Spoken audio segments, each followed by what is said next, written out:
Captain आपल्याकडे Marathi मानामध्ये special काय आहे? चिकन पेटे थाळी आणि मटन पेटे थाळी तुम्हाला नक्की आवडेल. तुम्ही एकदा ट्राय करू. बरं ठीक आहे, एक चिकन थाळी आणा.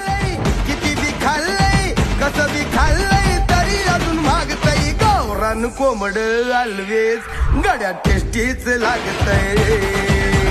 गावरान कोंबड ऑलवेज गड्या टेस्टीच लागतय. कुठं बी खाल्लंय किती बी खाल्लंय कसं बी खाल्लंय तरी अजून मागतय. कुठं बी खाल्लंय किती बी खाल्लंय कसं बी खाल्लंय तरी अजून मागतय. गावरान कोंबड ऑलवेज टेस्टीच लागतय. गावरान कोंबड ऑलवेज बरं का.